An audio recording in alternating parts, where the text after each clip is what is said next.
دیدی معمولا وقتی که درباره یک کار خیلی مهم میخوای صحبت بکنی یا یک کاری که اثرگذار بوده بساطش رو خیلی اپیک و سینمایی میچینی مثل بن‌هور، اصلا این خبرا نبوده. اصلا داستان هرمس توی چلو کبابی راه افتاد. خب به کورنر رامین صدیقی خوش اومدی. رامین تهیه کننده موسیقی و صاحب نشر موسیقی هرمسه. هیچ آرتیست بدی تو دنیا وجود نداره، هیچ تهیه کننده خوبی هم تو دنیا وجود نداره. امروز به کوزی کورنر اومد با هم در مورد اینکه وظایف تهیه کننده موسیقی چیه صحبت کردیم. مثلا چند سال طول کشید تا اینکه به اونجایی رسیدیم که گفتیم حالا بشینیم با هم کار کنیم. در مورد فرایند خلق یک پروژه موسیقیایی گپ زدیم. مثل قرمه سبزیه که با جا بیفته، اینکه چه ارتباطی بسازه با آهنگسازا و موزیسینا برای اینکه تبدیل بشه به یکی از صاحبین اون اثر. کاری که قرار انجام شه باید ظرف 3 روز تموم شه. مؤلفی که داره کمک میکنه اون اثر پیش بره، خروجی بهتری بشه. هنرمندای غیر ایرانی به خاطر امکاناتی که در اختیارشونه تو طول عمر هنریشون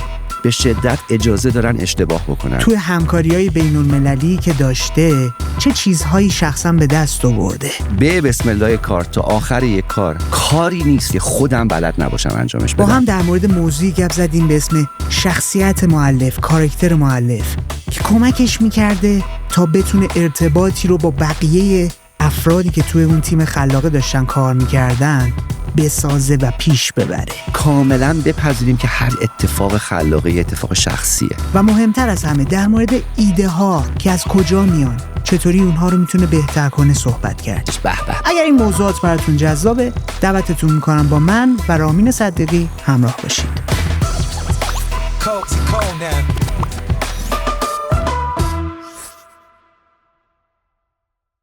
قبل از شروع گفتگو پیشنهاد میکنم یه نگاهی به کپشن بندازی و تمام پلتفرمامون هم دنبال کنی. اینطوری با هم در ارتباط میمونیم.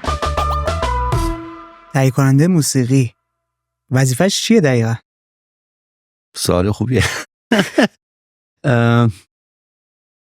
ما معمولاً تهیه کننده اولین برچسبی که بهش میزنیم یک صندوق پول یا منابع که قراره برای یک کار خلاقه مدیریت تزریقش رو به عهده بگیره، در حالی که در عین اینکه هست ولی این شاید یکی از دورترین وظایفی باشه که تهیه کننده داره. وقتی اثری قراره خلق بشه، صاحب اون ایده، اون کسی که حالا توی موسیقی اسمش میخوایم بزنیم آهنگساز یا صاحب اون پروژه، 2 تا اتفاق نیاز داره که براش بیفته. یکی اینه که امکاناتش برای کاری که میخواد خلق بکنه فراهم بشه.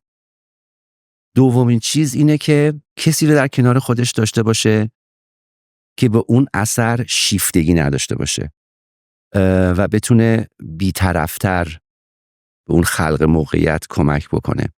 تو وقتی یه کاری رو داری شروع میکنی انقدر غرقشی، انقدر درگیرشی که یک چیزهایی رو نمیبینی. هیچ گناهی هم متوجهت نیست، برای اینکه واقعا انقدر غرق شدی که یک زوایایی برات پنهان میمونه یا انقدر بدیهیه که هیچ وقت بهش فکر نمی‌کنی. مثل یک ویراستاری که وقتی شما یه متنی رو بهش میدید با یک نگاه بی‌طرف‌تری اون متن رو نگاه میکنه. برای همین هیچ وقت نویسنده خودش نمیتونه متن خودش رو ویرایش بکنه، چون حتی اگر بشود رو اشتباهاً به شرط نوشته باشه، با ر نوشته باشه، ولی چون تو ذهنش بشوده از روش میگذره و بازم فکر میکنه درسته، نمیتونه ادیتش بکنه. توی موسیقی هم همینجوره. آهنگساز انقدر غرق کار میشه که یک چیزهایی رو، یک ملاحظاتی رو باید یک کسی دیگه در کنارش باشه به نظر من که بتونه بهش کمک بکنه اون اثر بارورتر بشه. حالا این میتونه ابعاد مختلفی داشته باشه. شما میتونید فکر کنید که شما یک اثری رو ساختید که برای فلان ساز تنظیم شده، ولی بعد یک گوش دیگه یا یک فکر دیگه کنارت بیاد بگه ببین این خیلی خوبه، ولی تا حالا فکرشو کردی که مثلا اینو ورداریم این کارو بکنیم؟ تا حالا فکرشو کردی؟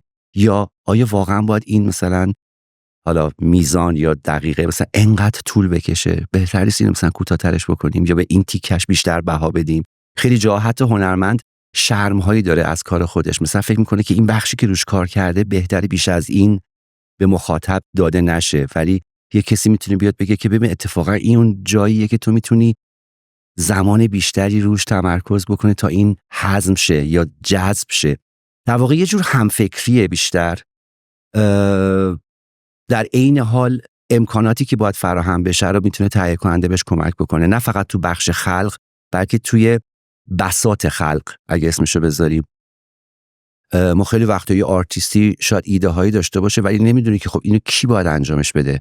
حالا این میتونه یک نوازنده باشه که باید به استخدام در بیاد، یک صدا بردار مناسبی باشه که برای اون جنس کار بتونه کمک فنی بیشتری بده و این ته نداره. یعنی این به نظر من اجزایی که یه تهیه کننده میتونه دغدغه‌شو داشته باشه برای کار هنری میتونه واقعا خیلی گسترده باشه. یکیش هم میتونه این باشه که منابع مالی اون کارو برای طرف تامین بکنه، ولی به نظر من تهیه کننده اون بخشش خیلی اهمیتش بیشتره. یعنی اگه بخوایم وظایف یک تهیه کننده موسیقی رو دسته‌بندی کنیم 3 بخش میشه.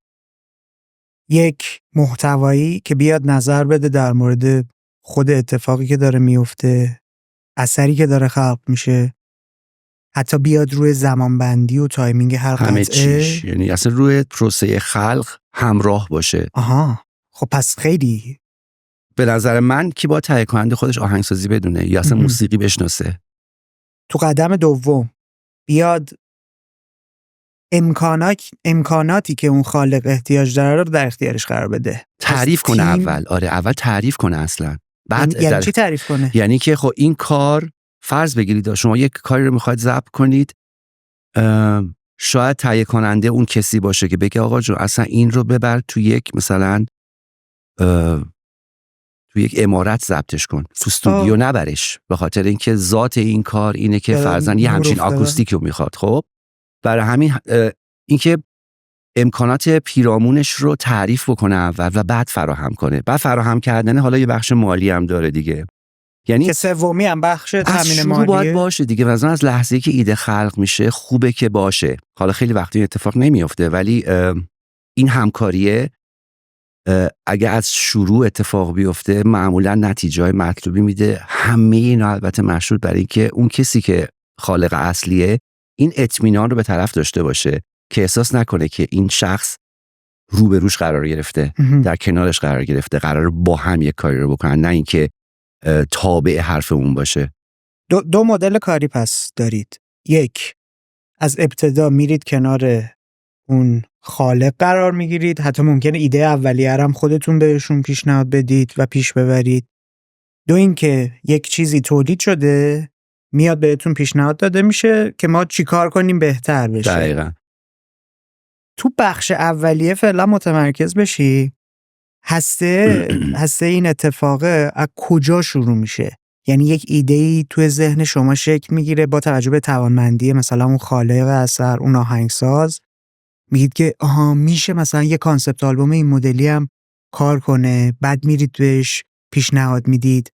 یا مثلا این بچه‌هایی که باهاشون داری کار میکنی انقدر میشناسن، دوستانت هستن، توی گپ و گفتای همینطوری میشینید با هم جلسات مداوم میذارید، ایده پردازی میکنید، به خروجی میرسید.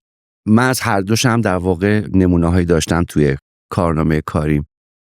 هر کدومش هم جذابیت برای خودش داره. اینکه تو یک ایده رو بیاری با کسی مطرح بکنی و ببینی که با اون حالا پیش‌فرض خودت که فکر میکنی که این آدم مناسب اون ایده هستش. خیلی وقتا هم شکست میخوره طبیعتا. فکر میکنم مثلا توی کارهای قبلی من مثلا آلبوم جزیره قشم اینو داشت، یعنی یک ایده‌ای بود که من داشتم و بعد ببریم جلو و بعد آره با 12 تا آرتیست صحبت کردم، همه با هم رفتیم سفر قشم، تمام چیزایی که تو ذهنم بوده باهاشون به شراکت گذاشتم، ولی از توش 8 تا فقط خروجی در اومد. ولی خیلی وقتا هم هستش که ایده همینطور به مرور تکامل پیدا میکنه اگه اسمشو بذاریم. من باز یه مثال متفاوت میزنم. من وقتی با احسان صدیق آشنا شدم، اولش طول موجمون با هم خیلی نمیخور، برای همین خیلی رندانه حسم میکردم که بپیچونم و از زیرش درم، تا اینکه یه بار بالاخره احسان منو گیر انداخت تو دفتر و نشستیم با هم صحبت کردیم و خیلی بانمک هم هست که برق رفت.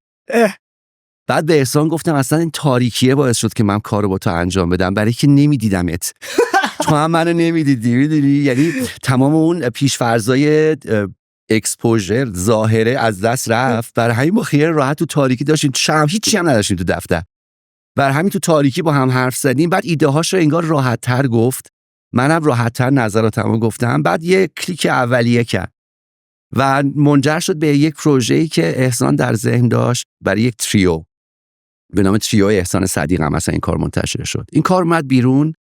مهمترین چیزی که برای من اهمیت داشت این بود که این تریو یک چیزایی توش کم داره به نظرم و بهشم گفتم که ای کاش هر دومون یه خورده با طمأنینه بیشتر میرفتیم جلو، میتونستیم حتی تو همون قدم اول این ایده ها رو آزمایش بکنیم، اسمشو بذاریم. و پیشنهاد من این بودش بیایم اینو تبدیلش کنیم به کوارتت. خب که خود احسان بعد با این تصور که کوارتت بشه مازیار رو که با هم قبلا کار میکردن پیشنهاد کرد. خب منم مازیار رو میشناختم. مازیار اومد و باز احساس کردم که این کار نیاز به یک تغییراتی داره که ما نوازنده ساز بادی رو من پیشنهاد کردم که تو این کار تغییر بدیم و با خیلی سختی برای که آدم دوست داشتنی هم بود از پرویز که نوازنده ساکسوفون بود خواهش کردیم که توی فرمت کوارتت با ما نباشه که من به پیتر گفتم بیاد به گروه اضافه بشه و شد به اون کوارتت کاسته‌ای که بعداً ایستگاه 1 و 2 و 3 منتشر شد. برای همین مثلا یه همچین اتفاقاتی هم میفته و ما تو استودیو همیشه 5 نفر بودیم، یعنی اون 4 تا بودن و من. اولا نه فقط برای اینکه اونجا به عنوان ناظر وایسم ببینم که به عنوان اون تهیه کننده بد اخلاقه که آقا اینا وظیفه‌شون رو انجام میدن، سرمایه‌ای که براشون تهیه شده آیا به باد میدن یا نه بیشتر تو دیولپمنت کار درگیر بودم و فکر میکنم این به تدریج شکل میگیره. یعنی تو آلبوم اول کمتر، تو آلبوم دومی اطمینانه بیشتر شد دیگه. بچه‌ها شاید اگه یک جاهایی هم مقاومت‌هایی داشتن تو ذهنشون که موزیک ماست چرا رامی داره میگه اینو این کارو بکنیم، ولی بعد بهش فکر میکردیم 5 نفری. برای همین اون دوره‌ای که خلق کار چارچوبش در بیاد نسبتاً زمان بر بود، چون حالا یه فشار نمیتونم بگم بی خودی ولی از اون تجربه من معمولاً به آرتیستایی که باشون کار میکنم میارم این که بیشتر از 3 روز تو استودیو نباید بمونیم. یعنی کاری که قرار انجام شه باید ظرف 3 روز تموم شه کل پروژه رو، اگر نه پروژه تعطیل. یعنی به روز 4 من نمیذارم بکشه. از اون تجربه های قبلی این که یک نرخی داره کار کردن تو استودیو راندمانش از یه جایی که فرسایشی میشه. خب یعنی اگر نمیشه پس بهتره نشه، با اصرار نمیشه اینو وصل پینش کرد، هی بمونی کارشه. ما حدوداً به یک نرخ با نمکی هم رسیدیم که مثلا برای هر 1 دقیقه موسیقی که تو آماده است که به گوش شنونده برسونی ما بیشتر از 2 تا 3 ساعت کار استودیویی نباید ببره. یعنی یه کار 40 دقیقه‌ای نهایتاً 80 ساعت کار استودیویی میبره که این 80 ساعت شامل ضبط و تدوینه. اگه از این بیشتر بشه یعنی کار ایراد داره به نظر من و شاید مخاطب خیلی براش مهم نباشه ولی برای من مهمه که احساس میکنم که دارم یک چیزی رو به زور به گوش شنونده میرسونم. برای همین ما مقدماتمون معمولا خیلی طولانیه. ما مثلا 2-3 ماه برای اون 3 روز ضبط داریم کار میکنیم، فکر میکنیم، تو سر کله هم میزنیم، تمرین میکنیم، دعوا میکنیم، قهر میکنیم، اینو میاریم بیرون اونو میذاریم تو. ولی وقتی که دیگه میریم تو استودیو دیگه وقت در واقع بحث کردن نیستش. خیلی جزئیات کوچیکی فقط احتمال داره که اتفاق بیفته، اونم پیش بینی نشده و از این خیلی راضیم. برای همین اون اطمینانه اتفاقاً توی این پروسه به وجود میاد. ما چون ساختار حرفه‌ای که نداریم، این جریان‌های جدی و حرفه‌ای کاملا نوعه برامون دیگه. من مطمئنم مقاومت‌های زیادی هم داری میبینی از سمت خود خالقین اثر 100% که دوست ندارن ورود کنی، دخالت کنی. چطوری داری فرهنگسازی اونم انجام میدی؟ یعنی فرهنگسازی نمیتونم اسمشو بذارم برای اینکه اصلا نه وظیفه منه، حتی اگه یه خود با روک بودم بگم اصلا به من چه. خب نه من یه آرتیستم اومدم پیش تو میگم که آقا خب ببینید اولا هیچ آرتیست بدی تو دنیا وجود نداره، هیچ تهیه کننده خوبی هم تو دنیا وجود نداره.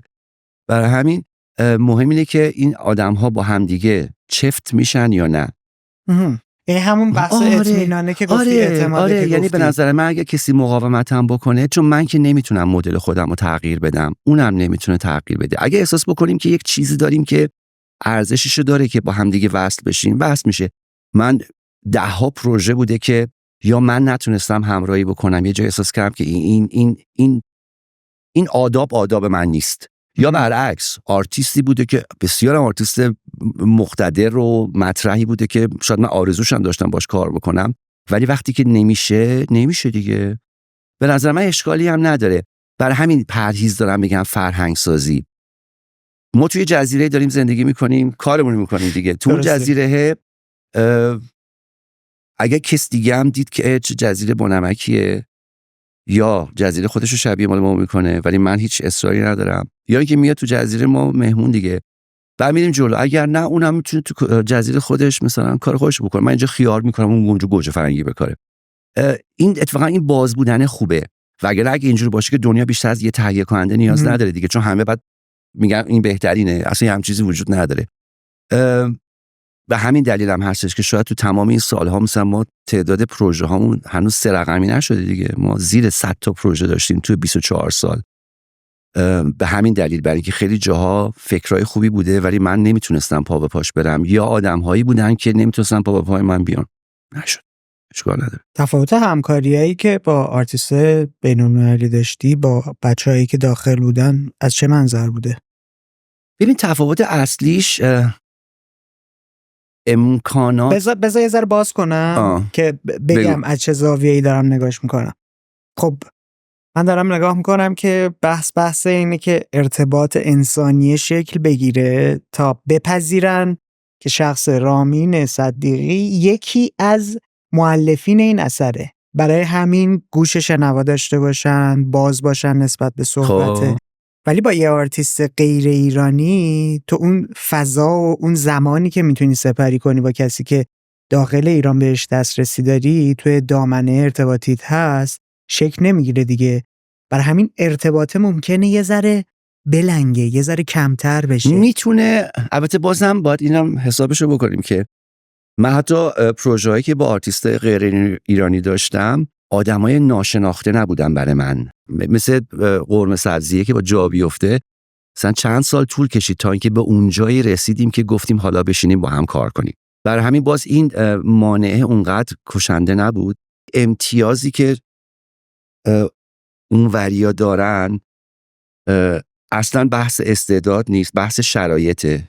خب هنرمندای غیر ایرانی به خاطر امکاناتی که در اختیارشونه تو طول عمر هنریشون به شدت اجازه دارن اشتباه بکنن. آرتیستای ما از این محرومن، حق ندارن زیاد اشتباه بکنن. حالا چرا؟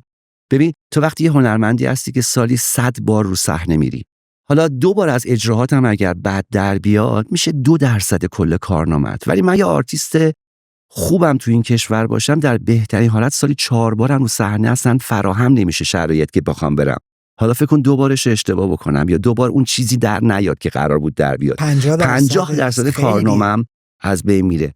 بر همین آرتیستای ایرانی به شدت فشار روانی روشونه برای خطا نکردن و من برای همین خیلی هم احترام قائلم، برای اینکه ببین بار روانی سنگینیه.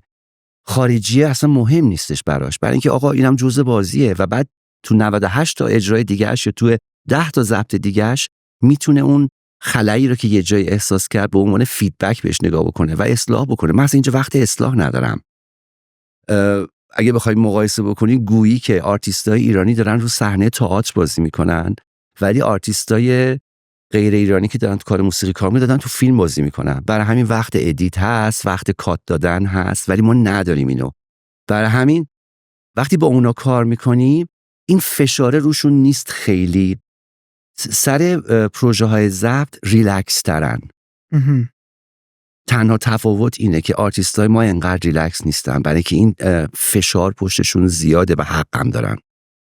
و خیلی هم برام جالبه که معمولا آرتیست های خارجی هم اینو با دید احترام بیان میکنن. یعنی مثلا میگن کامل اونا متوجهش میشن. یعنی وقتی ببین به هر حال میان و میرن شرایط رو میبینن، میگن ببین ما اگه جای بچهای ایرانی بودیم نصف اون چیزی که اینا دارن تحویل میدن نمیتونستیم تحویل بدیم.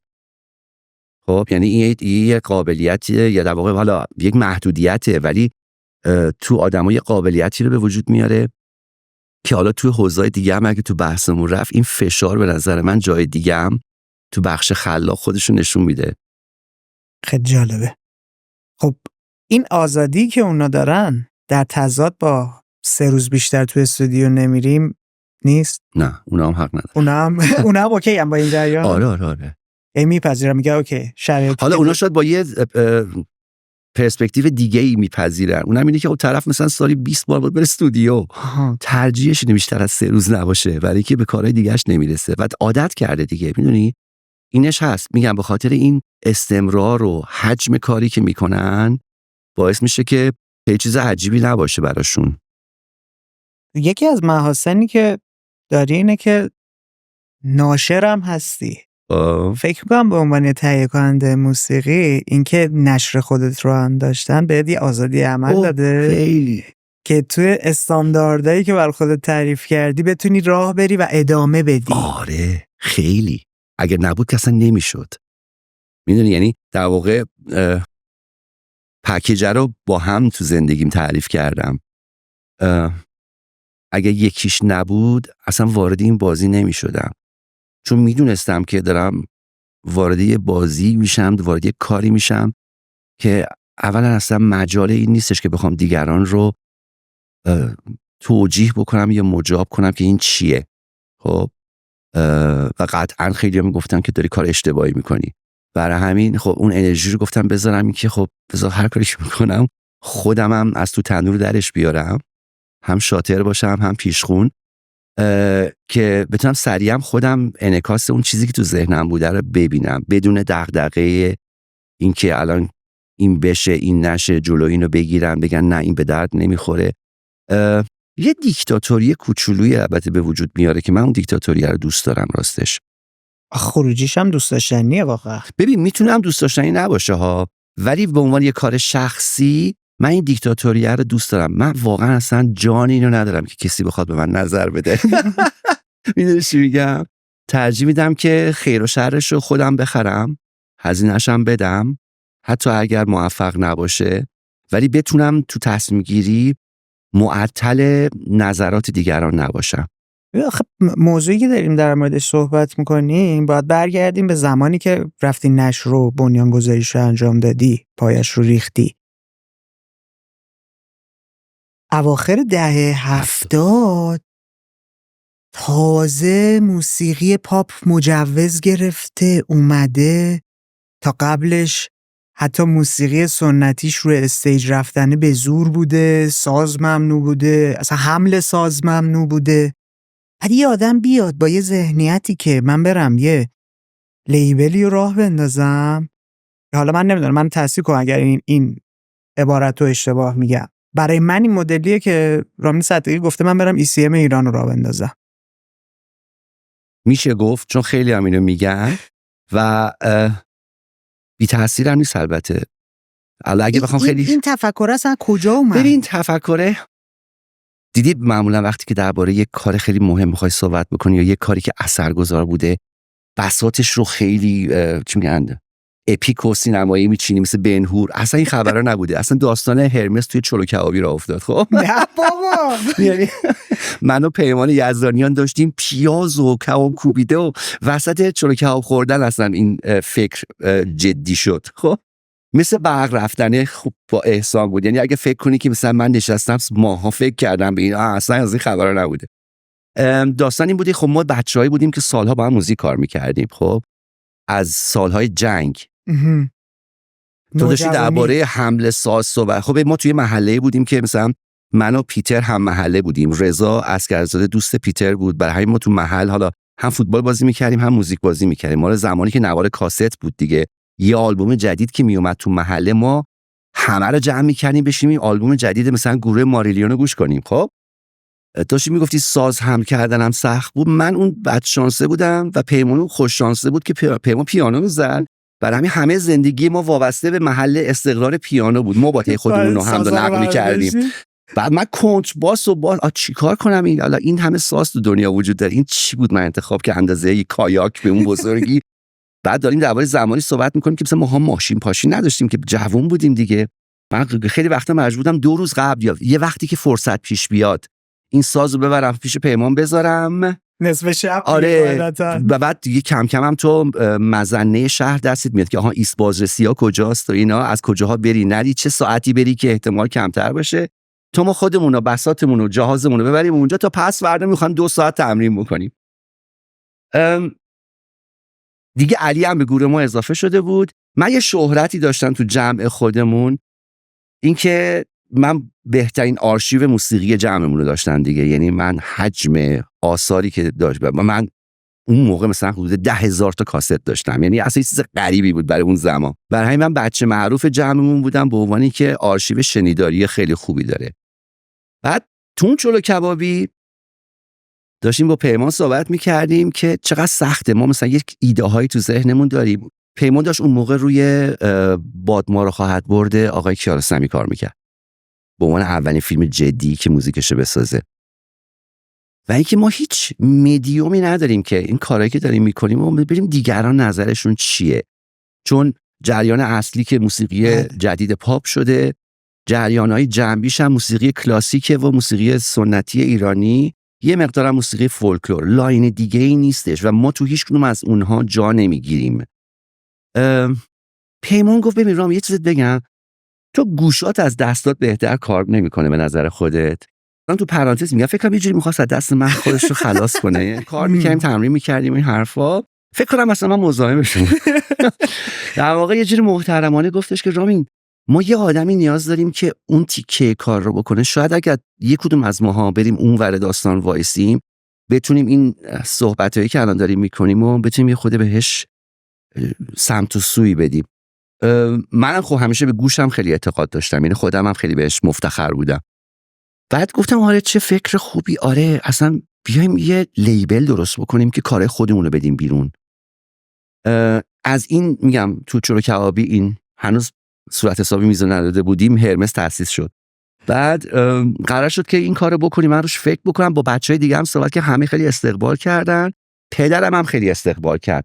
برای اینکه پدر من موزیسین بود و نسل پدر من در واقع معلمای موسیقی من بودن دیگه. یعنی مثلا آقای پژمان و آقای چکناواریان و خانم قرچه‌داغی، اینا همه همکلاسی‌ها و هم دوره بابا بودن. برای همین من هیچ وقت درس موسیقی رو تو دانشگاه نخوندم دیگه. من معلم سرخونه، من مثلا هارمونی اینا رو از آقای پژمان یاد گرفتم. می‌دونی چی میگم؟ برای همین بابام هم گفت خیلی فکر خوبیه. گفت به نظر من با عمو احمدم صحبت کن. خب که من با آقای پژمان صحبت کردم، گفتم یه همچین کاری میکنم. بعد حالا آقای پژمان با اون لحن بانمکی که همیشه حرف میزنه گفت منم هستم.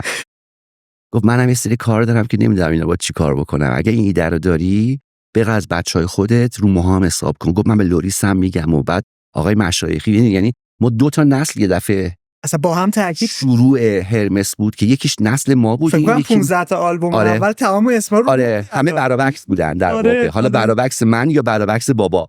برای همین خب این یه اندوختی دپوی خیلی خوبی به ما داد دیگه.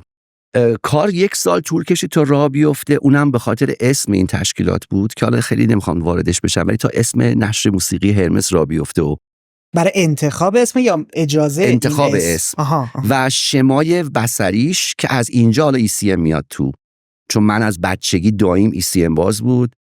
بعد من همیشه صفای ECM تو خونمون بود و خب کیف میکردم از جلدش و اینا، که من اصلا نمی‌دونستم ECM چیه، فقط این کاورها برای من جذاب بود. علی که کار گرافیک ما رو میکرد و طراحی لوگومون هم علی کرد. من همیشه به علی میگفتم علی من یه چیزی میخوام شبیه ECM، یه یونیفرمی برای کارامون میخوام که این هویت، چون ما محتوامون نمیدیم قراره چی باشه. فکرم فقط این بودش که اگر بشه یک چیز مشترکی توشون باشه که فردا که اینا میره تو قفسه ها، صاحب قفسه حاضر باشه اینا رو کنار هم به خاطرشون بچینه که من بتونم یه هویت پیدا بکنم.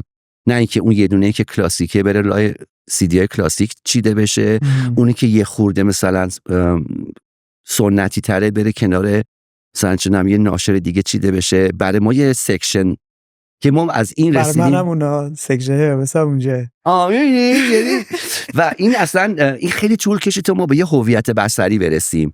این مثلا 1 سال طول کشید تا برای همین مثلا ما 1380 اولین آلبوممون رو منتشر کردیم، در حالی که ما 1379 من شرکت رو هم ثبت کرده بودم. از اونجا بعد استانداردهای ECM برای من خب خیلی مهم بود و بعد که خب بزرگتر شدیم و بیشتر تجربه کسب کردیم، جنس صدایی که تحویل گوش داده میشه توسط اون ناشر برای من خیلی رفرنس مهمی بود و دوست داشتم که منم بتونم یه همچین کوالیتی رو به گوش مخاطب برسونم. اون که سکوت اهمیت داره در موسیقی، خب، و من اینو از ECM یاد گرفتم که اصلا تمام داستان سکوت هاست نه صداها. اون سکوت هاست که به تو وقت فکر کردن و هضم کردن موسیقی میده. برای همین آره خیلی جاها بعدها هم گفتن که مثلا ECM خاورمیانه آره اصلا مثلا چون جراید خارجی هم که مثلا نقد کارهای ما رو مینوشتن مثل سانگ لاینز و جستتیک و اینا که به هر مجله‌های خوبی ان تو اروپا، اینا همه میگفتن که مثلا هرمس ECM ایران. من نخواستم این باشه ولی برای من جالب که یه همچین قیاسی شد. برای ما هم که مخاطب موسیقی هستیم قشنگ همچین چیزی و تش به اینجا بیانجامه که تو آخرش با ECM همکاری بکنی و مثلا با صاحبش مانفرد آیکر تهیه کنندگی مشترکی کار انجام بدم دیگه. یعنی ما آلبوم نقش رو گلفام خیام و مونا رو ما دوتایی با هم تو استودیو تهیه کنندگیشو کردیم که قدیمی‌ها یه اصطلاحی داشته گفتن طرف با شاه فالوده نمیخوره، یعنی انقدر خودش رو قبول داره میگفتن طرف با شاه فالوده نمیخوره.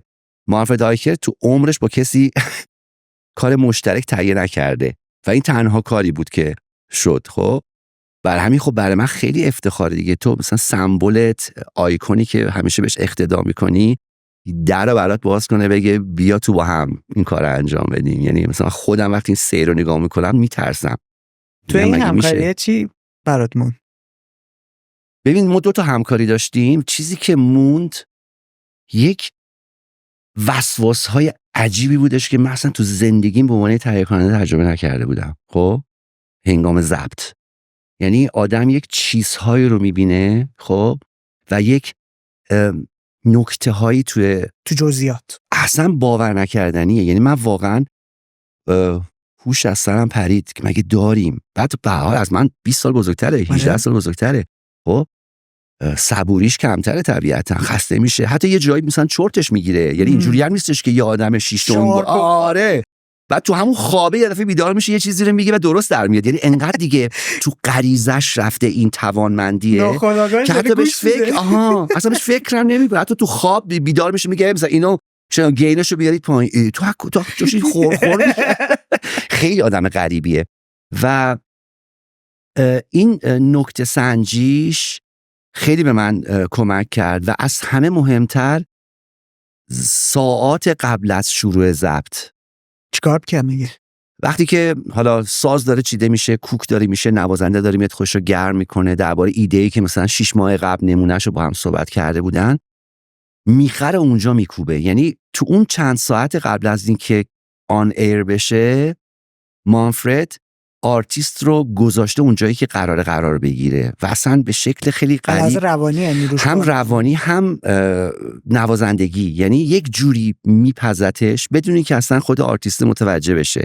شاید با 2 تا کلمه، شاید با یه دونه دست رو شونه زدن باشه، میدونی چی میگم، یا حتی اینکه بیاد میکروفون رو 2 بار چپ و راست بکنه، جاش هم تغییر نده ها، فقط حضور خودش رو بهش نشون بده. یک مثل یه پتو خودش رو میندازه روی اون پروژه. خب و بعد همه خالصانه اقتدا میکنن بعد بهش. بعد اونجا به بعد هر حرفی که میزنه همه بهش فکر میکنن، دیگه مقاومت نمیکنن. یعنی بسیار روانشناس خوبیه و یک چیزهایی رو وقتی که ببین یک بار اتفاق میفته، تو یک چیزی رو یه دفعه پیدا میکنه تو موسیقی که آرتیستم حالا همون یا به خاطر شیفتگیه یا به خاطر غرق شدن تو کار متوجه نمیشه و وقتی اونو یه دفعه میکشه بیرون و آرتیسته یهو میگه این کیه. برای همین اگه بعدش 7 نظر اشتباه هم حتی اگر بده آرتیسته میپذیره. من سر یک از ضبط‌های ببین آقای آروپرت از نظر من باخ زنده دنیاست، نه از نظر سبکی، از نظر جایگاه.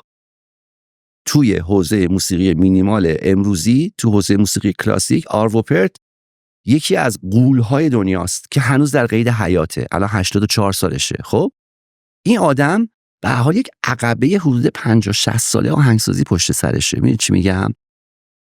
تو چه قابلیتی باید داشته باشی که سر ضبط وقتی پارتی توره رو داره میذاره برای رهبر ارکستر که بزنه، تو بیای بگی ببین موافقی که مثلا اینجا این چنگه رو برداریم، بعد آرموپت فکر بکنه و بگه آره خب این خیلی چیز میخواد. به نظر من این خیلی کاریزما میخواد، خیلی جذبه میخواد. و این جذبه با اخم و نمیدونم انرژی و مگنت و اینا نیستش. تو باید یک چیزی قبلا داده باشی که طرف انقدر به حرفای تو فکر بکنه.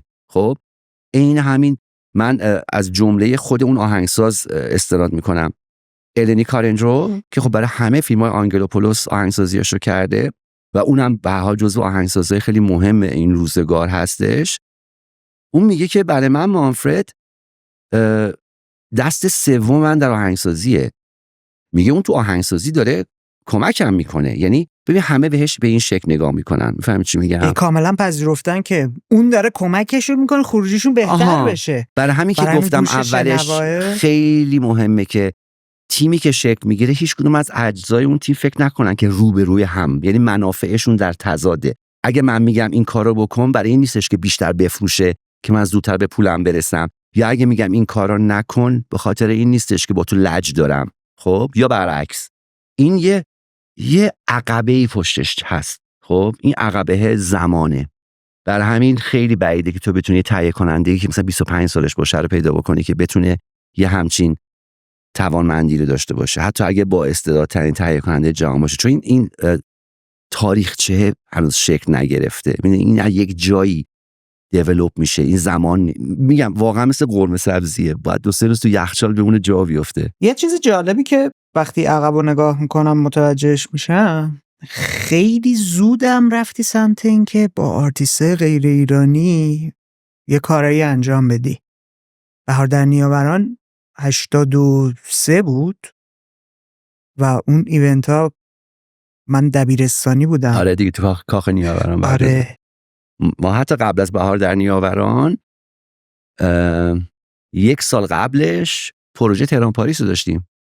همونطور که برمیگردیم من 7مین آلبوم هرمس نغمه‌های سکوت آندریا باور بود که سولو چلوه. حالا تصادفی البته این اتفاقات، من با آندریا توی یک نمایشگاه موسیقی آشنا شدم. خب و علت این که اصلا این آشنایی شکل گرفت این بود که من یه غرفه‌ای داشتم برای هرمس و این اومده بود تو غرفه عاشق اشعار مولانا. حالا فکر کن یکی اومده گفته من شما ایرانی هستید؟ گفتم آره. گفت من بعد متوجه شد که من آلمانی هم بلدم. خیلی خوشحال‌تر شد برای اینکه گفتش که من یه متنی دارم به زبان آلمانی از یکی از اشعار رومی، حالا به قول خودش میخوام ببینم که شما به عنوان ایرانی این ترجمه رو براتون همون معنا رو میده یا نه، یا ترجمه مثلا بدیه. که میخواست تازه برای من انگلیسیشو بیاره، بعد فهمید که من آلمانی بدم، همون آلمانیه رو داد. بعد از اینجا در واقع معاشرتمون شکل گرفت. خب بعد دیگه مثلا فرداشم دوباره اومد یه قهوه خوردیم فلان این حرفا و گفت من دارم روی یه پروژه کار میکنم برای سولو چلو که خیلی چیزه ملهم از اشعار مولاناست و خب اسمش هم دقیقا اون چیزی بود که من تو ذهنم دوست داشتم چون توش سکوت داشت. چلو سانگز فور سایلنس. برای همین اسم پروژهش رو میدونست. کاورش هم یادم یه سفیدی بود آبی روشنه، یه راپله است که اتفاقا تو برلین هم هستش. به به دم الکساندر پلاتس شهر برلین، پله‌ای که از بغل مترو میاد بالا. بعد دیگه این شکل گرفت و ایمیل و فلان و این حرفا، چون ما دیگه برگشتیم پی کارمون دیگه. بعد کاشف اول اومد که هنوز داره دنبال تهیه کننده میگرده. خب و گفتم من حاضرم مثلا تو این پروژه مشارکت بکنیم و این حرفا. این اولین کارمون بود. بعد چند سالت بود؟ 35 سالم بود. دومی کارمون با یه دوست ارمنی بودش که من از جای دیگه میشناختم، آرمن چخماقیان، ولی ارمنی ایرانی نبودش. یعنی ارمنی اصلا ارمنستان بود که ولی کالیفرنیا زندگی میکرد. علتی هم که من با آرمن آشنا شدم که این کارو بکنم هدف خودم بود پشتش. من آقای گاسپاریان رو خیلی دوست داشتم و آرمن داشت روی یک پروژه کار میکرد که میخواست سرناها و دودوکاشو به آقای گاسپاریان بزنه. من داشتم فکر میکردم اگه تو این پروژه خودمو بندازم وسط، یه راهی برای گاسپاریان هم باز میشه در آقای واقع علیزاده رو بردی تو که بعد آقای علیزاده و پروژه به تماشای پای سپید شد. برای همین قبل از بهار در نیاور این 2 پروژه بود. بعد پروژه تهران پاریس بود که اون زمان اولین روز تابستون برگزارش کردیم. یک روزی هستش که تو اروپا به خصوص حالا منشأش تو فرانسه است به نام فت دو لا موزیک، روز موسیقی. آخرین شب بهار رو جشن میگیرن به عنوان شب موسیقی و همه جای شهر موسیقی پخش میشه و اجرا میشه و این حرفا. ما هم اون روز تو تهران روز اول تابستون رو جشن روز موسیقی گرفتیم که یک گروه فرانسوی دعوت کردیم، گروه آلمبرونه، که با یک گروهی که خودمون اینجا سرهم کردیم به نام گروه شرق یه اجرای 8 نفره بداهه داشتن تو فرنگسرای نیاوران که اون آلبوم شد. بعد دیگه افتادیم رو غلطک این که با آرتیستای خارجی هم کار بکنیم، چون به هر حال من نمایشگاه خارجی رو میرفتم میومدم آرتیست شناسایی میکردم و غیره، که بهار در نیاوران بعد محصل 1 سال کارهای مشترکمون با هنرمندای خارجی بود. یعنی یک سلکشنی بود از پروژه‌ای که با گروه‌های مختلف داشتیم که توی آلبوم بهترین ضبط‌ها رو، چون زنده هم بودن خیلی از ضبط‌ها خوب در نمیومد دیگه یا قابل شنیدن برای چیز نبود. اون شد بهار در نیاوران. آره خیلی جالبه.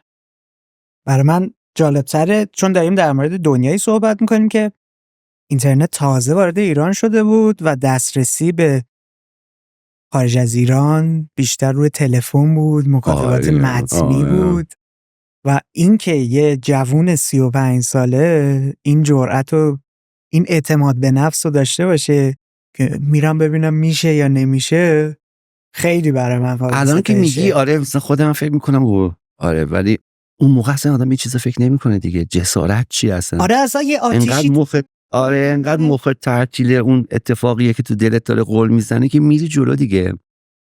برای همین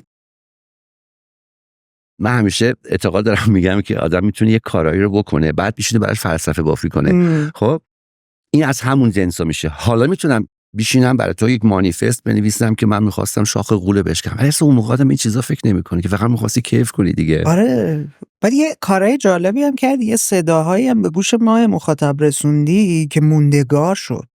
سهیل اصلا تازه من دانشجو شده بودم اون آلبوم اومد، خیلی تجربه خوبی بود سهیل. با اینکه شاید از بیرون اونایی که برای ما هویت قائل شده بودن میگفتن این اصلا تو چارچوب هرمس خیلی نمیگنجه، ولی باز به نظر من میگنجید اتفاقا. آره.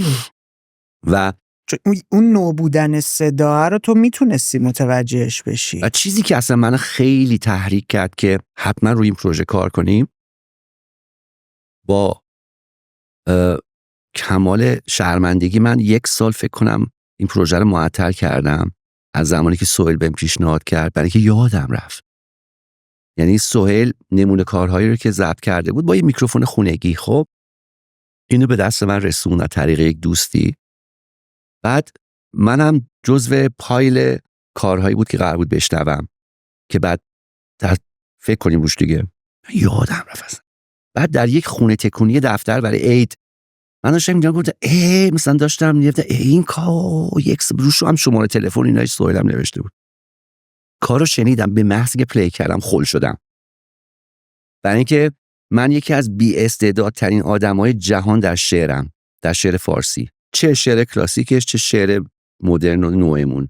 سهیل به محض این که گفت کفشایم کو مثلا، تازه فهمیدم که اصلا داستان شعر سهراب درباره چیه و این خیلی برای من جذاب بود که یک آدمی میتونه فقط با لحنش، با شیوه بیانش، با نقطه گذاریایی که داره، با این حجاها مفهومو به تو منتقل کنه. این اولین در واقع چیزش بود، عامل قلقلکش بود. خب و بعد به سهیل گفتم و شروع کردیم و فلان، این حرفا به کار به اینجا کشید.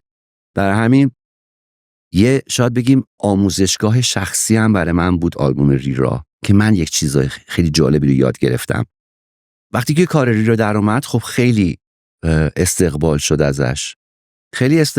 ازش و حالا دیگه کلی سهیل نام مطرحی شده بود دیگه و پیشنهادهای کار جدیدی هم بهش میشد، اینکلودینگ همین ترانه‌های جنوب که خب سهیل سابقه دوستی با آقای منصفی داشته شد از زمان زندگیش تو بندرعباس، چون پدر سهیل اونجا مسئول گمرک بندرعباس بود. برای همین سهیل سالها بندرعباس زندگی میکرد و ظاهرا همسایه ابرام بود اصلا یه مدتی.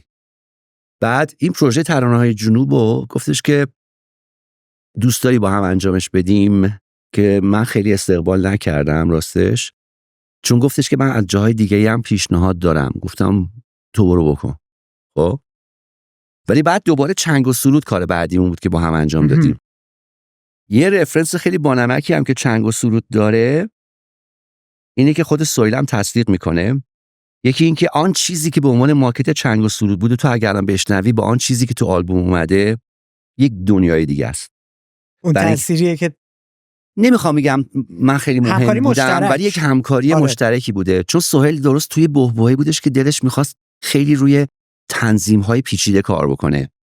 خب من تو چنگ و سرود مصر بودم به سهیل که سهیل این سادگی تو اون چیزیه که اون صمیمیت از اونجا میاد.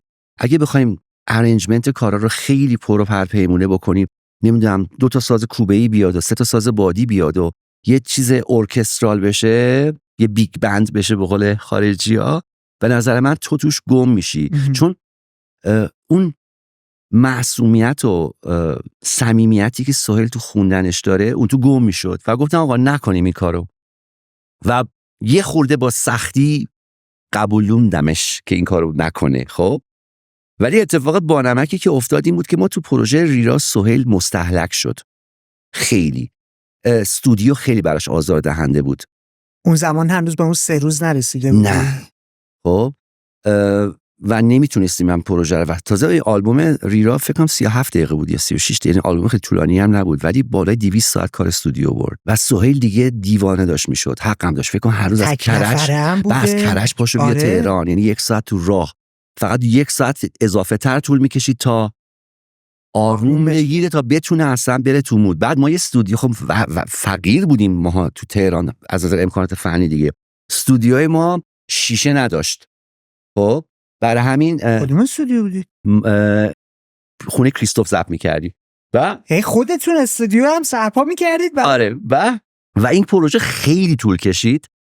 از نتیجهش خب خیلی خوشحالم، ولی میگم سهیل واقعا گفت رای من دیگه نمیتونم اینجوری کار بکنم. بعدشم به هر حال هیچ کدوممون انقدر حرفه‌ای نبودیم. میگم اولین کار حرفه‌ای سهیل بود. میگه چی میگم؟ ما برای آلبوم چنگ و سرود به جای اینکه سهیل رو ببریم استودیو رو بردیم پیش سهیل. تو همون محمدشهر کرج تو خونه سهیل ضبطش کردیم. قبل این بود که بره دیگه. آره و 2 روزه ضبط شد. واو. یعنی همون یه ایده اینطوری این همین میگم که تهیه کننده یه وقتی میتونه یک چیزهایی رو بگه که یا دغدغه آرتیست نیست یا آرتیست هم وظیفه‌ای نداشته بهش فکر بکنه. من به سهیل گفتم سهیل من با اون سیستم اصلا دوست ندارم، ممکنه نمیخوام تو رو شکنجه بدیم که بذار ما بیایم. آره گفتم ما بیایم پیش تو. گفت صدای بیرون. گفتم اینا اون جزء آمبیانس میشه. یه سری پتوگذاری و اینا یه مقدار صداهای اضافه رو گرفتیم. یه ناظر ضبط 4 پا هم داشتیم، یه گربه‌ای بودش که تمام اون 2 روز داشت ضبط و در واقع نظارت میکرد. ولی تو اون اتاق خونش 2 خوابه بود، یه اتاقی داشتش روش کتابخونه‌اش بود و تنبل خونه‌شون بود دیگه. مطالعه میکرد، تمرین میکرد اینا. تو همون اتاق ضبط کردیم. صدا بردارمون من بودم و کیارش علیمی. من و کیارش تو توالت ضبط کردیم که مثلا حدوداً 5 متر کابل نیاز داشت. حالا در توالت نیم بسته. بعد توالت ایرونی هم بود، ما جای نشستن هم نداشتیم، یعنی باید 4 زانو رو زمین. ما اونجا ضبط میکردیم، سهیل تو اتاق میخوند. ولی ببین من انقدر از خروجی اون آلبوم خوشحالم برای اینکه موندگار شد. آره برای اینکه سهیل خودش بود تو فضای خودش، همون دیگه، هیچ چیه جدیدی نبودش.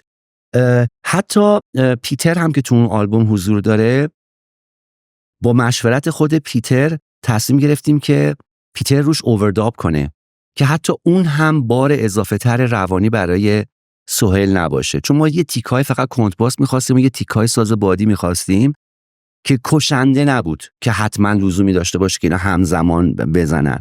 سهیل کار خودش رو کرد. سر تدوین پیتر اومد مثلا 2 تا لاین کنترباس زد و یه جایی مثلا ساکسوفون زد و این حرفا. و بعد اصلا خروجی کار اصلا زمین تا آسمون با ریرا از نظر راندمان، نه از نظر کیفیت. اگه کیفیت حساب بکنیم من فکر می‌کنم که ریرا حداقل 30% کیفیت ضبطش از چنگ و سرود بالاتره، ولی حالی که تو چنگ و سروده تو ریرا به نظر من نمی‌بینیش. یه اشاره داشتی به اینکه تهیه کننده موسیقی باید برای خودش یه کاراکتری باشه. ویژگی‌های شخصیتی رامین صدیقی چیه؟ ببین ویژگی‌های بعدش رو میخوای نگم، از شاید یه خود کم اعصابی و هرس درار بودن و اینا، نمیتونم درباره ویژگی‌های خودم خیلی جدی صحبت بکنم، ولی یک چیزهایی رو میدونم که دارم. خب یکی این که بعید میدونم با کسی کار کرده باشم و متوجه نشده باشه که چقدر برای اون کاری که دارم میکنم ذوق دارم. میدونی چی میگم؟ یعنی این ذوقم فوران میکنه. حالا هر کاری که میخواد باشه اصولاً این شعف بچگانه تو میزنه بیرون. خب حالا این میتونه مبدل به کاریزما نشه، ولی شاید بعضی به این احترام بذارن. میفهمید چی میگم؟ برای همین احساس بکنن که خب طرف واقعا داره با ذوق این کارو میکنه، حتی اگه داره حرف بی ربط به من میزنه ولی داره از روی چطوری بگم، از روی مثبت داستان این کارو میکنه. تا اگر یه آتش و شوری آره حتی هست. اگر نظرش موافق نباشم ولی مثلا واقعا داره اینو از ته دلش میگه، هیچ هدف یا برنامه عجیبی یا پنهانی پشتش نیست. این ذوق رو میدونم که دارم. خب اگه نداشتم نمیتونستم اصلا این کارو این همه سال ادامه بدم. دومین چیزی که میدونم دارم اینه که من دیسیپلین دارم خیلی. این از روز اول برام خیلی مهم بود. یعنی نظم. ساعت 11 ساعت 11 ساعت 2 ساعت 2 فلان چیز باید از نقطه آ به ب برسه، باید برسه. خب و خیلی بهش مقیدم که آن چیزی رو که یا حالا یا متعهد میشم یا محول میشه بهم رو باید انجام بدم سر وقت و به موقع و سر جاش.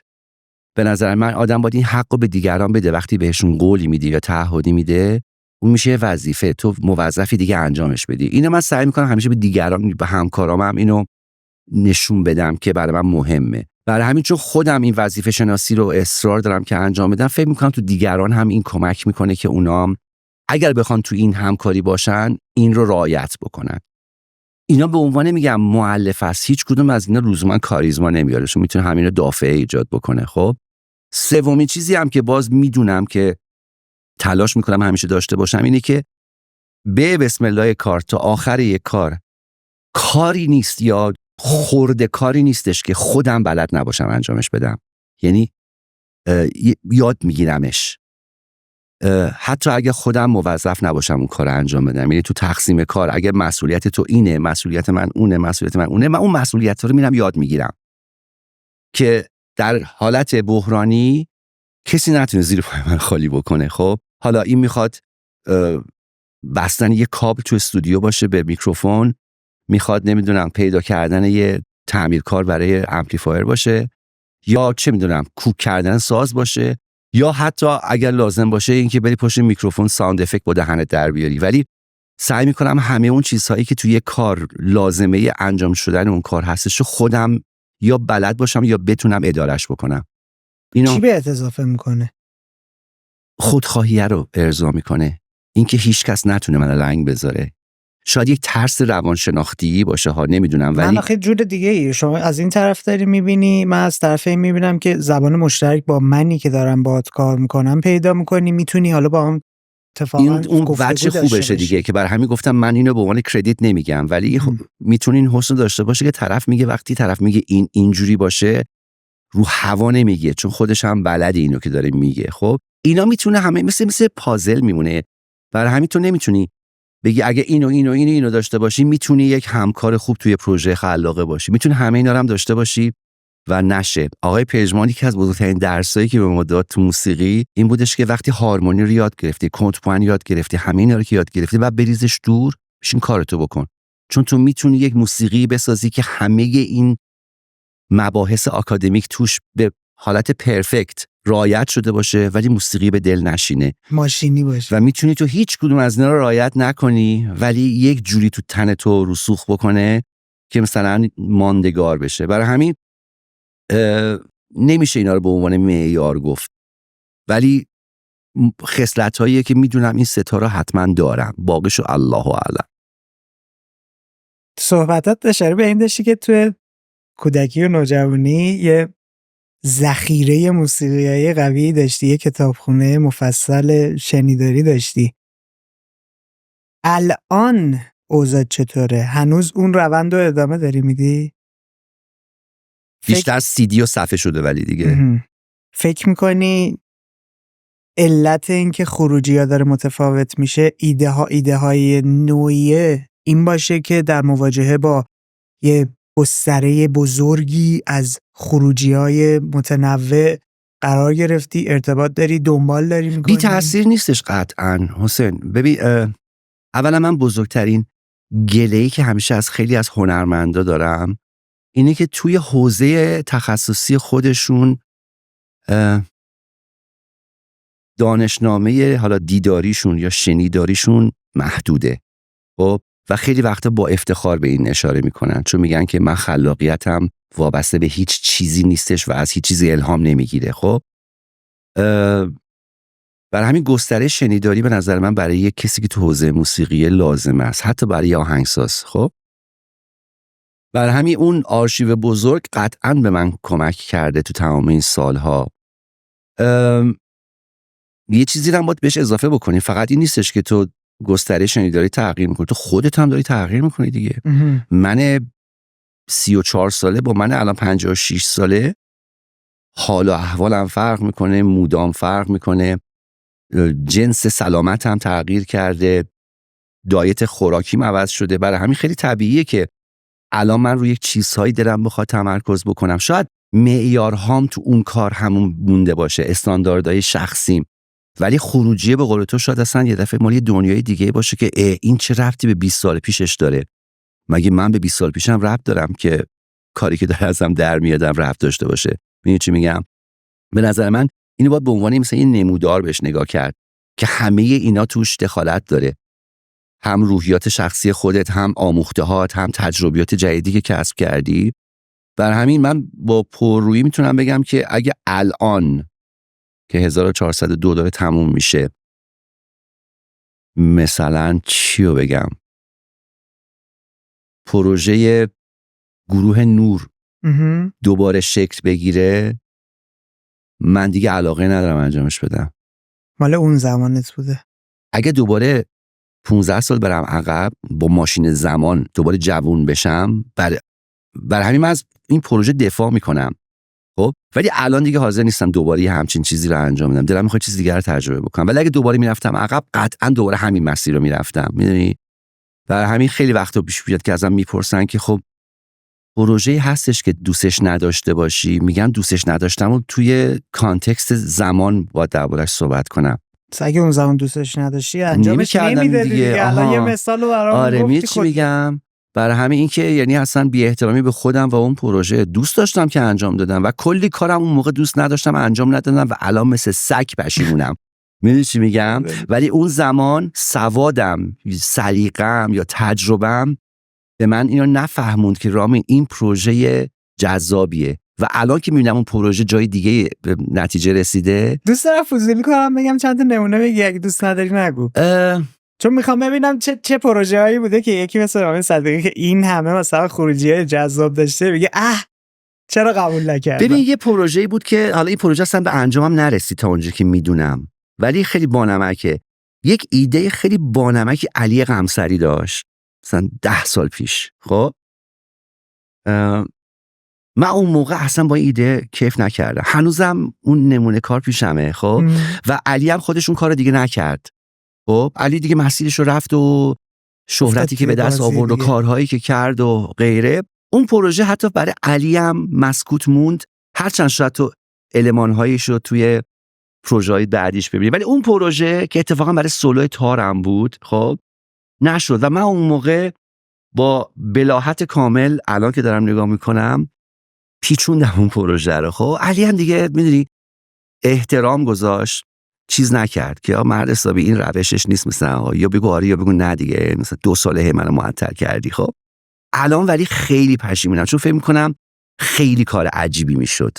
خب یا یکی 2 تا پروژه با آرتیستای غیر ایرانی بودش که اون موقع به من پیشنهاد شد، ایده از طرف من نبود، از طرف اون آرتیستا بود. من خیلی جدیش نگرفتم، نمیدونم حالا باور نمیکنه اگر این بگم شاید خندت بگیره، ولی به دقیقه موقع آدم تصمیم اشتباه میگیره.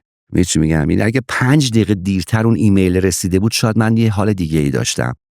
و این زیبایی زندگیم برای من هستش، چون مود هممون، یعنی ما سر پروژه چنگ و سرود سهیل 12 تا قطعه بود. خب از این 12 تا قطعه 2 تاش مجوز نگرفت شعراش.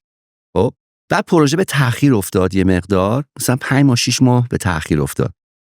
بعد من دوباره اقدام کردم برای مجوز. خب گفتم ببینم شاید این دفعه دوباره اقدام کنم 2 تا اجازه بگیره. گرفت. 5 تا دیگه اجازه نگیره.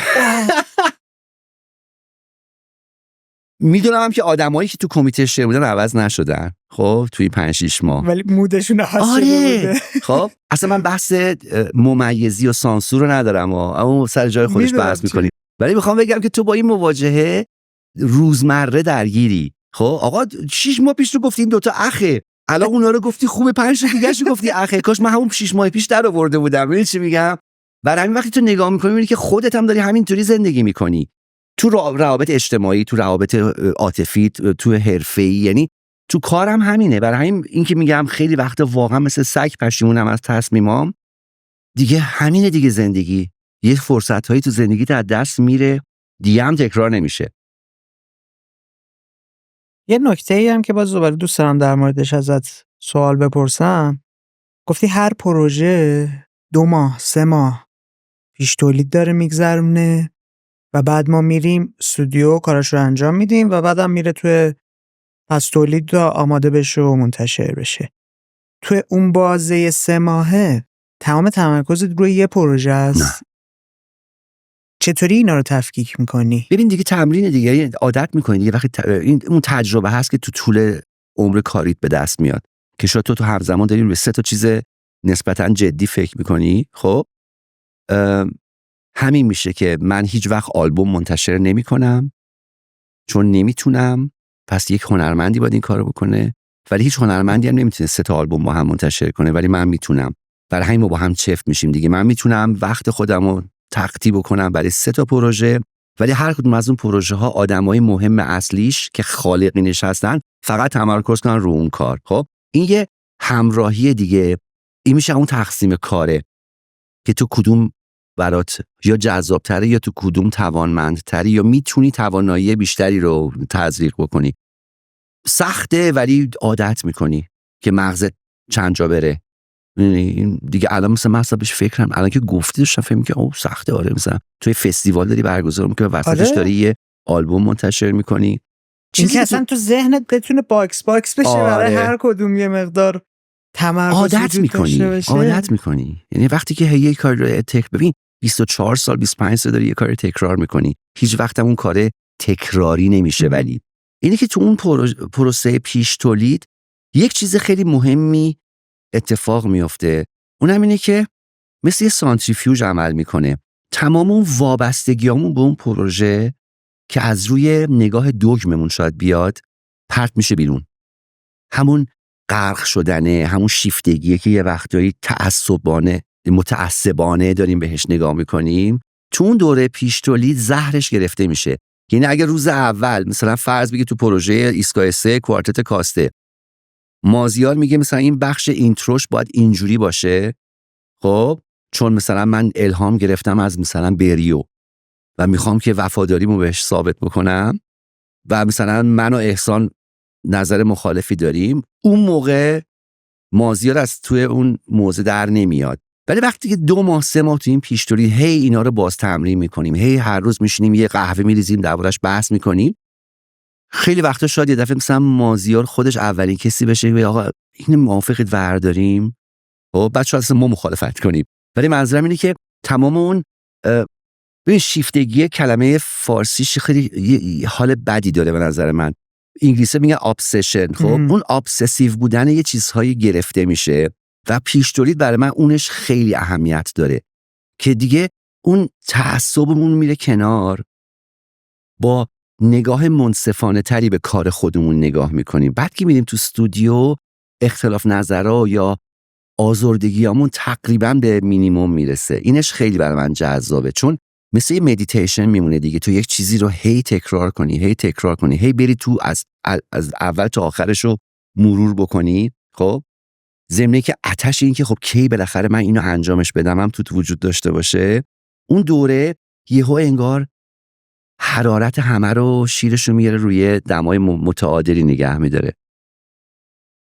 دیگه چه چیزی توی فرآیند خلاقه کمکت کرده که خروجیای تاثیرگذاری بشه؟ من از این که از قبل برای خودم مسئولیت یا دستور کاری رو قائل بشم، یا برای آرتیستم یا به آرتیستم اینو حقوق نشر بکنم، مخالفم. چون به محضی که تو فکر میکنی تو مسئولیتی داری، از خودت فاصله مجبوری بگیری. من اتفاقا تمام اون پیشروی دارم، برای همین گفتم دیگه تمام این شیفتگی ها و این مسئولیت ها ملغا میشه. بعد کارت به نظر من شانس این که اثرگذار بشه رو شاید بیشتر داشته باشه. بازی با کلمات یه خورده به نظر من که آقا مهمترین مسئولیت من اینه که مسئولیتی نداشته باشم. می‌نویسیم و مثلا فکر می‌کنم تمرکز بیشتر می‌ذاری رو همون آتش درونه که گفتی، برای اینکه کاملا بپذیریم که هر اتفاق خلاقه یه اتفاق شخصیه. خب برای اینکه تو هیچ کاربردی که براش نداری که در بعد تو مثلا آلبوم ایکس رو می‌خوای منتشر کنی، مگه کاربردی قرار داشته باشه؟ مگه طراحی پکیج مثل آب میوه است؟ یا مگه طراحی یه آپارتمانه که تو یک کاربردی بهت تعریف شده و تو یک مسئولیتی داری که اون شکلی تحویل بدی؟ نه، تو داری یک چیز شخصی رو میخوای، ولی دلت میخواد که اون چیز شخصی تو یا اون ایده شخصی تو با دیگران هم به شراکت بذاری دیگه. پس ایده شخصی تو به شراکت بذاری دیگه. اگه قرار اون چیزی که دیگران براشون خوبه رو به شراکت بذاری، که پس تو داری یه کار کاربردی میکنی دیگه. خب برای همین میگم که اون مسئولیت رو از خودت سلب کنی، خودش یک مسئولیت خیلی بزرگیه که بتونی یاد بگیری یا به خودت این اجازه رو بدی که برو جلو دیگه، فوقش این همه شکست خوبه دیگه. عالیه. با هم در مورد این صحبت کردیم که یک تهیه کننده موسیقی خودش میاد کنار خالقین اثر قرار میگیره، یک بخشی از اون مؤلف ها میشه. خب 3 کار اصلی داره انجام میده. بله. 1 مدیریت منابع مالیه، 2 رسیدگی کردن و آماده کردن و مهیا کردن امکانات و بله تجهیزات، و 3 این که خودش با ذهن بازی بتونه بیاد کانسپت اولیه رو کمک کنه، مدیریت کنه، از لحاظ محتوایی ورود کنه به مسئله، اگر تایمینگ رو لازمه کم و زیاد کنه انجام بده، یک سری بحثای تکنیکال محتوایی. در مورد این صحبت کردیم که حالا ما چطوری میتونیم این کار خلاقه گروهی رو بهتر کنیم. یکی از مهمترین نکاتی که بهش اشاره کردی این بودش که باید یک ارتباطی ساخته بشه، ارتباطی که در پشتش اعتماد شکل میگیره، رفاقت شکل میگیره. و بعد اومدیم گفتیم تو مرحله بعد ما میایم طبق آزمون و خطاها و چیزی که توی مسیر 20 و چند ساله یاد گرفتیم محدودیت ایجاد میکنیم. میایم یک تایم مشخصی رو میذاریم برای پیش تولید.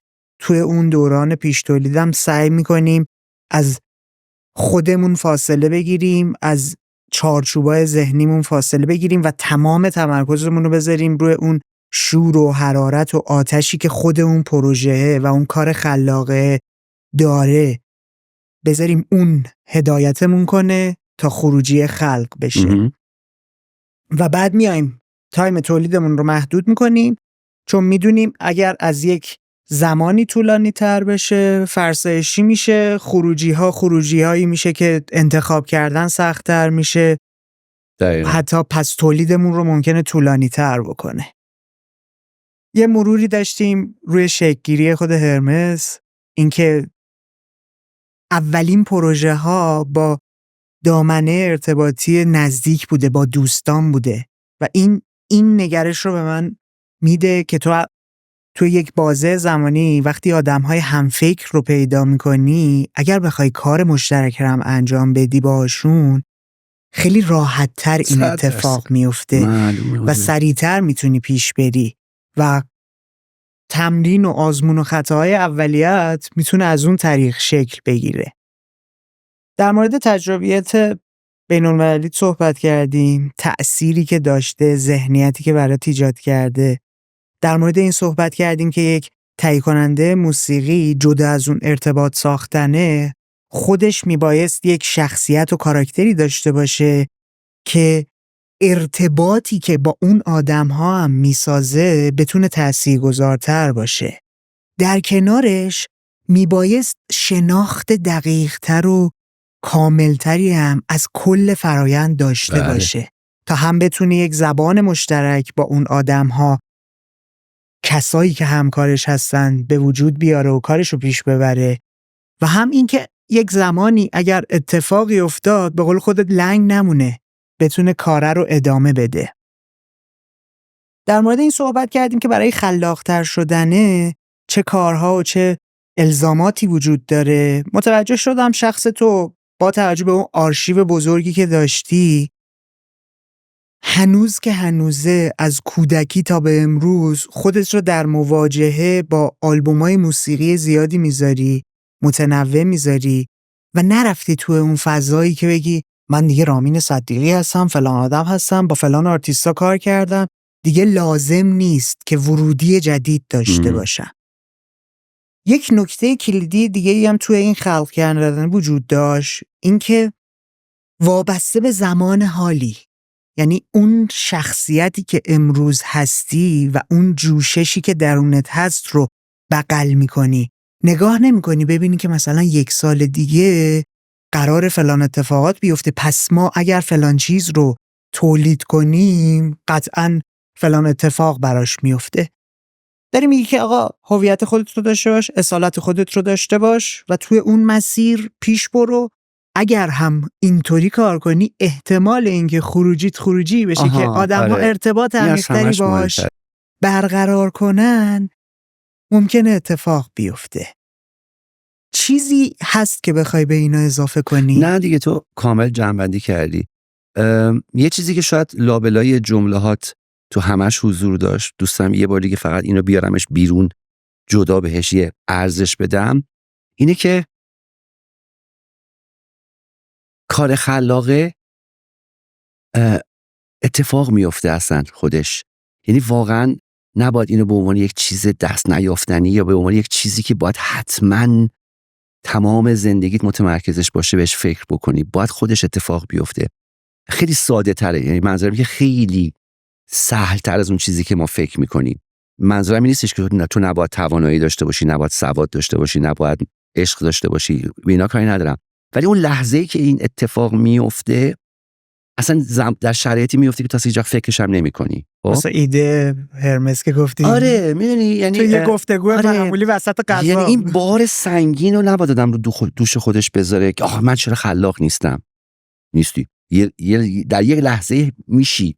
خب میشه همون لحظه زندگی کردن که شاید از دمر و غنیمت شماری که عمر خیام داره دربارش صحبت میکنه، ما داریم به لحظه زندگی میکنیم. خب فقط همیشه یک توشه‌ای با خودمون داریم، چیزی که به نام آینده وجود نداره. خب هیچ وقت هم اون آینده اتفاق نمیفته تا زمانی که خودت بری آینده. خب بعد تازه میبینی چه اتفاقی افتاده. برای ما اتفاقا یه حال داریم به علاوه یک سری عقبه. همیشه ما داریم اتفاقا تو گذشته، ما تو حالمون داریم همیشه تو گذشته زندگی میکنیم، یعنی از اندوخته‌های گذشتهمون داریم استفاده میکنیم. برای همین باید مواجه بشیم دیگه. اون لحظه مهمه، اون لحظه زیباست به نظر من و این اون چیزیه که هممون داریم تجربهش میکنیم، ولی به نظرم یه وقتایی مناسبات اجتماعی میخواد ما رو وادار کنه که بگیم این یک ضد ارزشه. این با ولنگ و واز زندگی کردن، با لاابالیگری به نظر من فرق میکنه. اینکه تو لحظه رو ارزش براش قائل باشی، این بی قید بودن نیست یا این رها کردن نیست به نظر من. چون تو یه توشه‌ای داری، تو ماشین هم که سوار میشی داری لحظه رو زندگی میکنی. تو کوچه که میپیچی اگه ماشین دنده‌ای باشه هیچ وقت اون لحظه دیگه فکر نمی‌کنی که با دنده 2 بپیچم تو کوچه یا با 3 بپیچم یا با 1. خب اگه فکر کنی صدای آب هویجگیری میده گیربکست. خب برای اینکه تو یک پیشینه‌ای داری که رانندگی رو یاد گرفتی، در اون لحظه تصمیم اینم یه کار خلاقه است که تو یه جوری بپیچی که ماشینت خاموش نشه وقتی سرعت رو کم میکنی، ولی تمام اندام و فکر و مغزت داره اون لحظه با هم سینک شده و سینک داره انجام میده، تو بهش فکر نمیکنی. خلاقیت به نظر من به همین سادگی و مسخرگی بادم بهش نگاه بکنه. اگر یه ماهیچه ببینیم اگه پرورشش بدی دیگه دائم وجود داره. آره دیگه، میتونی زندگیش کنی. اصلا باحاله. آره خیلی. من یه سوال از همه مهمونام میپرسم. دوست داری این گفتگو رو به کسی تقدیم کنی یا نه؟ اگر بله به کی؟ اولا دوست دارم به تمام موزیسین‌های تقدیمش بکنم که تو این سالها منو تحمل کردن، به تمام اونایی تقدیمشون بکنم که آزردهشون کردم به خصوص، چون شاید ببینن که حتی اون آزرده کردنم پشتش هیچ هدف، همونقدر که کار خلاقمون هیچ هدفی از پشت نداشته، آزرده کردنم اونم هیچ وقت با نیت و هدفی نبوده. یعنی خیلی پریمیتیو تر از این حرفای ما که بخوایم با دانش تو رو اذیت بکنیم. میدونی چی میگم؟ برای همین تو همون لحظه بودی دیگه. آره. لحظه رو داشتی زندگی می‌کردی. آره. اگر ناراحتی هم پیش اومده مال اون لحظه بوده. مرسی رامی. مرسی از تو. خیلی لطف کردی. خیلی عالی بود. مرسی. ممنون که به کورنر اومدی. جیگرت. مرسی. دمت گرم که تا آخر این گفتگو همراهمون بودی. همونطور که معلومه این یه کار تیمی و کلی آدم براش زحمت کشیدن. پس برای اینکه با همین فرمون پر انرژی ادامه بدیم، ازت میخوام که ما رو توی همه پلتفرم‌های دیگه‌مون هم دنبال کنی. تا کورنر بعدی حسابی مراقب خودت باش.